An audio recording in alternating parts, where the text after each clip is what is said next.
Forest play under their new boss, Vitor Pereira, for the first time. Here he is talking ahead of that game with Liverpool, followed by Arne. Is the brief simply to keep Forest in the Premier League? Of course. I believe that is possible. I believe that we can get points, results, and quality in the game. Does your mantra remain the same? Is it points then pints?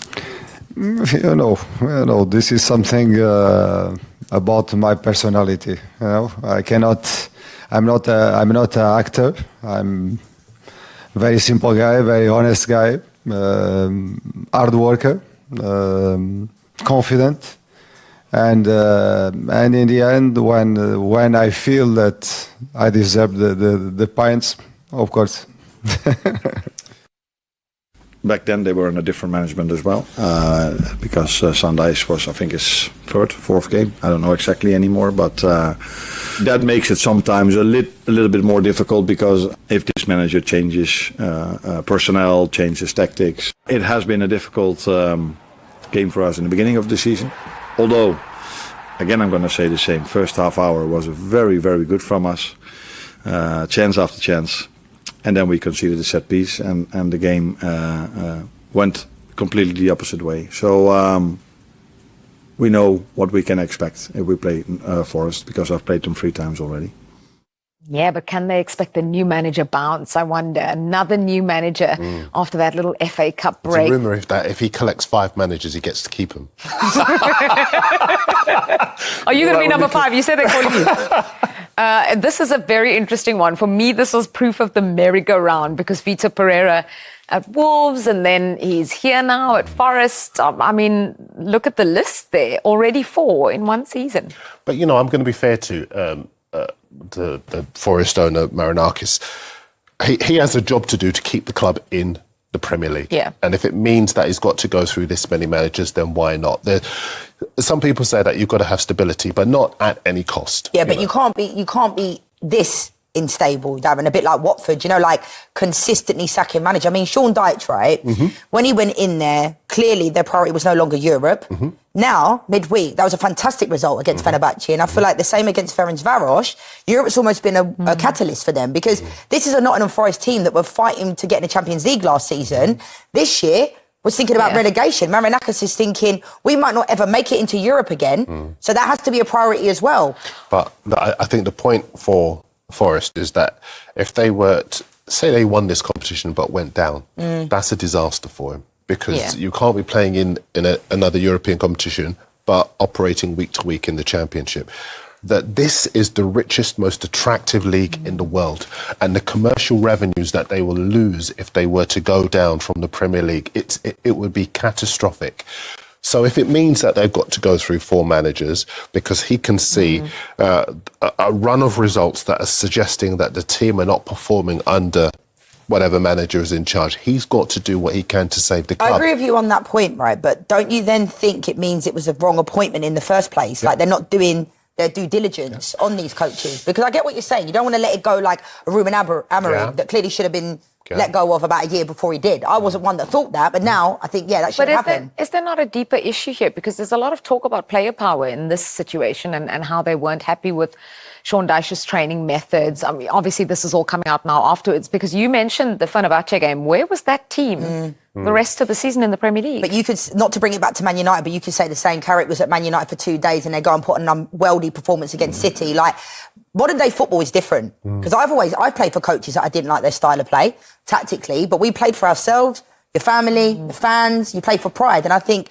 in modern day football, it's like the players do get away with quite a lot. When the performances are bad, everybody points the finger at the manager. But actually, how are the players performing? They do get away with quite a lot, these players, I think. I think we started off the show talking about Igor Tudor and the fact that Tottenham wanted a new manager bounce from him that would take them away from where they are in the Premier League, because there seems to be a little bit of complacency that Spurs won't get dragged into it because of who they are. But quite clearly under Thomas Frank, they were only heading in one direction. I think the concern is... the thinking behind Pereira is that he saved Wolves. Yes, he did lose his job ultimately, but he saved their Premier League status, and they believe that he can do that for them. My understanding is that he's got his eye on a couple of managers if they do retain their position in the Premier League. But the primary, I think, yes, the results in Europe are a bonus, but they want to stay in this league, and rightly so. Yeah, we're just showing you the bottom of the table just so you have some idea of where Nottingham Forest are. They're 3 points away from West Ham. And momentum is also a big deal because West Ham seem to have found a little bit of form right now. Momentum goes the other way as well. Well, I'm That saying result, about- though, when Forest beat West Ham, that was a massive win. Yeah. Last minute pen, like that was massive because we talk about 6 pointers. Yeah. Not to sound cliche, but you have to beat the teams in and around you. Maybe there is a little bit of an arrogance for Marinakis where he thinks they'll always be okay. Because I agree with what you're saying about, but I also think on one hand, Marinakis has also had glory in Europe with Olympiacos, so he knows that's kind of a priority as well. But to me, as West Ham went down years and years ago with all the players they had, you never can say a team is too good to go down. But let's be honest, Spurs, they're not in a relegation. I know mathematically they're in a relegation battle, but come on, like they're too good to go down with the other two players. I didn't think they were. Really? Yeah, honestly, I really don't. I'll tell you why. If you keep conceding goals, you can't win games. Right. You can't stay in the Premier League. If you can't score goals, and if you're only reliant on an injury-prone Dominic Solanke, then your position's under threat. But I think West Ham and Forest are far worse than I was going to Spurs. say that the big thing for Forest, obviously, is that they are struggling to score goals. And this graphic tells us exactly that. I think as far as Forest are concerned, when you look at the red on the extreme right-hand side, and then you look at the fact that defensively they've been all right without being that great, and then you look at the fact that West Ham are catching them up as well, and they've got a home game against Bournemouth that's entirely winnable under Nuno because they are improving. You can see why they took that move to sack Dyche and bring in Pereira. You said, well, both of you said that longer term they've got to look at the processes that have led to such poor decision making, but at the moment they've got to save the club. No Chris Wood as well this season has been massive for them. I mean, we're talking 17 goals or so last year. Like, he's been a massive loss. Morgan Gibbs-White, I think, has been really good. But I think, they have struggled in certain games based upon goal scorers. So now the first test for them is Liverpool for Vitor Pereira, right? They beat Liverpool 3-0 in November, but it's a different Liverpool now. They're stabilising? I mean, if you're looking at the Man City game, then no. But I do think they picked up better results of late, with regards to performances. I mean, Liverpool, one of the biggest concerns this year has been Konate and Van Dijk in the back line. A lot of inconsistencies in front as well. Wirtz seems to be coming good. Sometimes it takes a little bit of time for a player to adjust and adapt. My biggest thing for Liverpool this season is losing players like Trent and Luis Diaz were massive for them. I know they're reluctant to say it, but I think Trent not being there was a domino effect on top of Mo Salah. Isak's also been injured. I'm not making excuses. Ekitike, I think, has been a fantastic signing. Never skipped a beat since he got there. But, Vitor Pereira going there, like we talk about the new manager bounce, that might come good, but it is a different Liverpool side. Yeah, Ekitike, no doubt, one of the signings of the summer, but their standout player for me, and I wonder if you agree, has been Dominic Szoboszlai. Yeah, it's been outstanding, not just in the advanced attacking position, but also filling in at right back as well. Yeah, where hasn't he played? Had lots of, exactly. I'm worried if he wants to express an interest in sitting here because I'd be absolutely toast. He's so good at everything he does. And also he's been outstanding at free kicks as well. He is going to be pivotal if if Liverpool are going to surge a run into the Champions League places. If you look at the next 5 games they've got coming up, they're all tough matches, but they're all games that when you've got someone of the quality and calibre of Szoboszlai, they really can overcome. The sides are fighting for their lives in the Premier League, and Liverpool have got to match them. The one thing I really admire about Szoboszlai, every game, you can tell he's left it all out there. Yeah, and I agree with what Darren said. He's played at right back a number of times. Kirkez he hasn't really got going yet, has he? But I think one thing I think Liverpool have lacked this year is they seem to have really soft underbelly. Do you know what I mean? They don't seem to have that kind of. We talk about leadership with certain teams, but I feel like with Liverpool, it's like Arne Slot won the league in his first year at Liverpool. That would be unheard of. So he's got a lot to live up to, but I think they seem to be picking up the results of late. A lot of talk about Jurgen Klopp this past week. Just very quickly before we go to the break, their return for him? No. Keep Slot. He is doing a terrific job and he is bored like me. Jurgen Klopp's chilling as well. Jurgen Klopp doesn't want, he's chilling. Do you know what I mean? He's living the good life. When you see him, you're like, yeah, you look good. Yeah, we'll put that on a T-shirt and he is bald like me. Okay. Welcome back to Premier League Friday. Vitor Pereira got his reign at Nottingham Forest underway with an impressive win at Fenerbahce last night, but he faces a big challenge with his first league game as Forest host Liverpool on Super Sunday. Now, Tim, I'm going to start with you on this because you've got some experience of Mr. Marinakis. What more can you tell us? Well, I've only met him. I met him once, but I found him a very nice man, very generous. I was in Mykonos. Okay. And there's one beach bar or restaurant in Mykonos called Namos where you have to get a boat to. Nice. I was there with my family, just coming towards the end of my dinner. There's about 10 of us there. And as I asked for the bill, they said, no, it's been paid for. I said, well, and they said, Mr. Marinakis has paid for your dinner. So one of his colleagues come over to the table and he said, look, it was uncanny that you're here. It's a coincidence because we're thinking about buying Nottingham Forest Football Club. And before we got on the boat to come here today, I said, Marinakis said to me, who are we going to get to manage this? And I sent him your CV, the guy said. So I had a couple of hours with him after dinner. So I managed to talk myself out of that job as well. But I found him brilliant. I found him great. You know, charming. Well, I just felt like he's the sort of man you want to work for. Really? Because I asked that genuinely because he's not because really you got know what you're going into, right? You know, and he's very passionate. Yeah. About his beliefs and the vision, what he had for the football club, and look, you knock him all you want. I think as a manager, you're not going in blind. You know what the man. But he's tough. He's tough. Listen, he's gone through so many managers. And he's gone through an iconic manager there in Nuno as well, who the fans loved. But you ask the fans now who they would choose. The Nottingham Forest fans, they love him. They love him because he puts his money where his mouth is, and he spends. And if he decides that the manager's not right, he doesn't care that he's had 4 managers this year. Once he decides, he does it. It's his money, it's his choices, and he makes them. He doesn't sit on his hands and wait. He just gets it done. Whether that's right, whether it's wrong, it's his way. Roberta, do you think this is a similar sort of blueprint perhaps for owners in Europe than it is more so perhaps than in the Premier League? Because he seems a little bit of an anomaly, a little bit I should say, because there are some owners that are similar. But do you think there's more of this in Europe? It's pretty common standard. I wouldn't say it's different to Europe. I mean, you know, we've seen him many times before. I just wanted to ask Tim though, what time of the year did he go to Mykonos, and what was the name of the? You're trying to get the boat. Namos. And it was in the summertime. Yeah, okay. It's beautiful. You'd love it. I'm sure. I know you, so I'm sure it'll be nice. It's going to be nice. No, so it's not uncommon. I sometimes reflect on the fact that a club can go through 3 managers, never mind 4, and I never see anybody in the management getting sacked or removed, because obviously it's somewhere whoever made the decisions, to sign this or that player, or to sign this or that scout, or this or that recruitment guy. Many people must have made mistake to find yourself with the 4th manager in the same season in a precarious situation.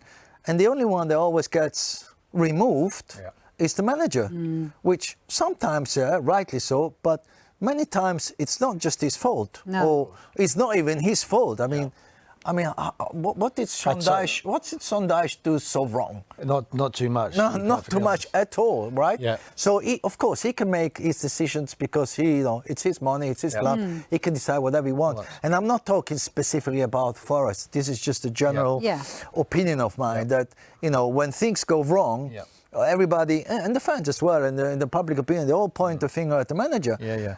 But hang on a second, before that, there's many other people that have to take responsibility and be accounted for the decision that has been made that has led the club and the team into that situation. And the managers who have been sacked previously will never get any vindication. Never. No, of course not. Never. They'll be tarnished with they've been sacked. And he's absolutely right. The tools are not there. If you're having 4 managers in one season, you're still getting relegated. It's because the tools are not good enough. It's not necessarily the person who's working the tools. How important is that relationship? Because you've had it before. You won the Champions League. We all know the story, and there you were. And then you were the manager that got fired, under Roman Abramovich. So how important was it to have a good relationship? That's part. We know that as a manager, when you walk into a job, that's part of our life. You get you get how do you say? You get tested. You get Challenged? Judged. You get judged by yeah. results. We know that. That's all good. We can accept that. But sometimes it's just not the right way because and other people get led off with decisions that they made above you, where you had absolutely no control over, and you ultimately pay the price for it. That's all I'm saying. So you can't just point the finger at one person when things go so wrong in a season in the club. There's 2 transfer windows or even 3 or 4 transfer windows that people have made the wrong decisions that lead you to where you are today. It's not just yesterday or week or 6 months. It's a process. It's a structure. It's a planning in a club. It's to get a structure, to plan a team, to build a team, and as a manager you need to get results, absolutely. And sometimes the management or the ownership or the directors, they have unrealistic opinion or expectation about where the team should be, and we as ex-managers or the current managers, they have to pay the price. They do indeed. Okay, stay with us. There's a huge match at the Etihad on Saturday as Man City have the chance to narrow the gap at the top to just 2 points when they host Newcastle. Let's hear from Pep Guardiola and Eddie Howe. 12 games is a lot, like I said before. So it's Newcastle. It's only I'm concerned. I'm not concerned. We're concerned in the League Cup, the final against Arsenal when it's coming there. But it's now rest and after Leeds. It's always have been like that. You won't anticipate, as a journalist, I understand, you won't anticipate what is going to happen. It's going to be champion this team, it's going to be champion this team. That doesn't count. It's Newcastle. That's all. They have been the benchmark for a number of years in the Premier League in terms of teams that play at the very highest level consistently. So with each painful defeat that we've suffered, especially at the Etihad, I think you grow from it, and that's what we try to do. So then when we play other teams, we've tried to evolve and improve. Interesting to hear Eddie Howe reference that game at the Etihad, because obviously this is the 4th meeting between the two sides. You've probably been in that situation before where you've played a team in the Cup and League as well. What's that like? How do the games change? They do change because I think, obviously in the Premier League, it's a little bit different because teams can be a bit more diligent, pragmatic, but I think in a cup competition, it's usually a one-off game, so teams go for it more. I think with Newcastle this year, the biggest problem has been consistency. They had a really good win in the week in Carabao, coming off that win against Spurs as well.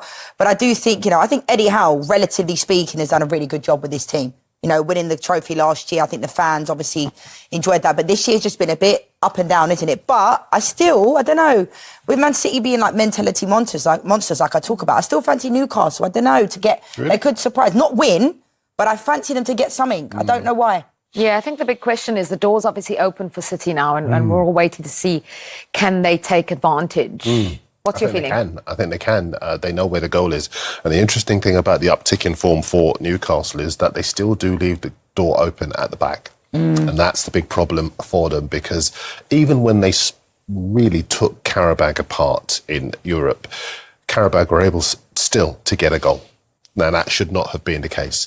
Now, when they play City, that is going to be a considerable step up in class. It's going to be at the Etihad, and they're going to have players like, as you said, Cherki, Semenyo and Haaland, who's back in form. So you can multiply that by 3 straight away. I think that they could have a big problem with City. City see an opportunity, and I think they're going to take it. Do you worry about City's defence at all? That was a concern at some point, but now they've got... Not now. But well, no, not now. Before I would have done, Yeah. but I think for 2 reasons I don't worry. I think that Rodri will come good in the second half of the season, and as he continues to get his momentum back, he will be a good screen for that back four. But also they've got the leadership of Guehi, who's come in, and he seems to be taking everything on board. After one of his first interviews that he did, Guehi, he talked about the details that he's being asked to pick up. Just looking at these results, by the way, really interesting, because they've won 3 of their last 4. The momentum is back. The goals are being scored. What is that? Do some quick maths. 9 goals in the last 4 games. Well done, Mathley. Was that Amazing. all right? Mr. Statman. And I just think, as far as City are concerned, as I said before, they have the form for coming from behind to win it. Yeah, but I think, beginning of the season, there was obviously talks about Nathan Ake not being like at the races, Ruben Diaz, but now they've been able to bring in Mark Gahey. I don't know how City do it, Jules, because the fact they've been able to bring in Semenyo and Mark Gahey for like 20 mil, that's unbelievable. Look at the type of defending. He was brilliant at Palace. It was inevitable he was going to leave, but he's only been there for like a month or so. And it's like he's been there for already. Look at him already. They're going up to him after he's done a tackle. They're very together. And I agree with what Darren said. Rodri will come good. There's no they missed him last season. But these are the types of things. Mark Gahey is just an out and out. And this is the type of stuff I was talking about. Look, it's almost like Bonucci and Chiellini. Do you know what I mean? It's like he's been there for a long time. And he's a top professional as well. And what a signing he's been for them already. It could be a title-winning January transfer window when you think about Semenyo, who is adding goals. I think he's got 5 in 5 goals and 2 assists in 8 games. And then Mark Gahey as well, who's helped to shore up and kind of get over that defensive problems they've had. I think you're absolutely right. And it's a reminder to so many people who were calling this title race at the start of February as being Arsenal's. You mean me? Well, I don't know. I don't know. I did. I said Arsenal. But listen, I'm on record as saying I just see it as insane. We all have watched so much football. We've seen big collapses. But if the roles are reversed, though, right? I know we're not talking about Arsenal, but if the roles are reversed and City were 11 points clear, at one point they were, then we'd be saying it was City's title. And we because could it's do Arsenal, it with confidence. We could do it with confidence because City have been able to win from the front. They had the mentality and the psychological strength to be able to retain that lead. Liverpool were able to do it as well. Arsenal haven't done it for 2 decades now. It's approaching 3 decades. Yeah. And so as far as they're concerned, there are still those doubts. And those are the doubts that are coming into play now. Whereas with City, they've got that confidence, they've got that players. Their key man, I know we mentioned Semenyo and we mentioned Gahey quite rightly because they've been terrific. Their key man is Guardiola. Because with Guardiola... We both went, it's true. Because it doesn't matter. You mentioned all the players and then you said as well, but Pep is there and Pep is the one who's been there. And you would know better than both of us. It stems from the manager, doesn't it? 100%. It does. And I think, this is when What does the manager City... give you? What does the manager give you? Well, confidence, reassurance, but Pep's very tough. As we've seen, he goes up to players on the opposition team, he's putting his arm around them. He has high standards, and for some people, they can't live up to those standards. Look at João Cancelo when he was there. He's one of the best fullbacks in the country. They'd have fallen out, and then he left and went to Bayern. I think his standards are really high, but he knows how to get the job done. And that is such a good point, Darren, because he is the common denominator. Yeah. And when you've got so many players in that dressing room and are born winners, like Haaland, if they say, for example, against Newcastle, they get a penalty in the 92nd minute, you don't even have to watch the screen. Yeah. Because Haaland's burying it 9 times out of 10, and he will never shy away. Foden, Semenyo, Shirky. I love Shirky when he was at Lyon. So the signings that they do make sense. Not many signings that sign at City fail, do they? Let's be honest. Would Jack Grealish be considered a failure? He won the treble. Do you know what I mean? I wouldn't say he's a failure, but most people might say that. Calvin Phillips, there's not many players that go there and don't succeed. And, Semenyo, what a signing. And I think Semenyo is a perfect example of how footballers should conduct themselves when they want to move. Because if you look at how he conducted himself, Darren, it was very admirable, wasn't it? The way he left Bournemouth. Well, when you think about the elite clubs, what they do, they don't just look at your ability on the pitch, they look at your temperament. And when you look at the way that he continued playing and scoring for Bournemouth all the way up to the point where he was going to be transferred, they would have looked at him and said, that's why he is a good fit for our team, because he's got that consistency, but he's also got that understanding that regardless of what goes on around you, you've got to stay focused on your job, and that's what he's been able to do. The opponent's Newcastle, and since we're talking about goal scorers, Anthony Gordon has this remarkable record in Europe and then cannot match it in the Premier League. Scored more goals in one game against Karabakh than he scored in the Premier League all season. Isn't that crazy when that happens? It is, and I think, his form this year has certainly been inconsistent. I mean, I think beginning of the season, people were saying he should be starting for England. Yeah. And I think you look at the chances, and to be fair, he's not supposed to be their natural-born goal scorer, but Voltemade hasn't really scored. Visser's not available again. But these are the opportunities getting himself into. Obviously, himself and Trippier had a little conversation the other night when they had that penalty situation. But, he can put the ball in the back of the net, but it's a matter of, who else is also going to chip in. As we see, he's very good. You're a goal scorer. What's he not doing? Say that again? What's he not doing in the Premier League? I mean, I don't think he's taking players on like he used to. He's never been like a natural born goal scorer, but because Voltemada and Vissa are not scoring goals and Vissa's not available, it's like it's all come down to him. I mean, look at the difference in Premier League appearances, Champions League, you know, the goals he scored in the Champions League. Like, that's unbelievable. Yeah. That's not an easy competition to score goals in. People can say, oh, it's only against Karabakh. I don't care. It's a difficult competition to score goals in. So, you know, hopefully he can turn this form around, but then it's up to other people on the team to also step up. But is there then a psychological aspect for him as well? Like, you know, when he's playing in the Premier League, it's not really my space, but Champions League, I got this. Yeah, but that's why he wanted to move to a club like Newcastle, because let's not forget he moved there during the takeover. Like, he was one of their key players, wasn't he? It wasn't like he moved there when they were kind of fighting relegation. He moved there as one of their key players. So one of the games to look forward to is Manchester City versus Newcastle.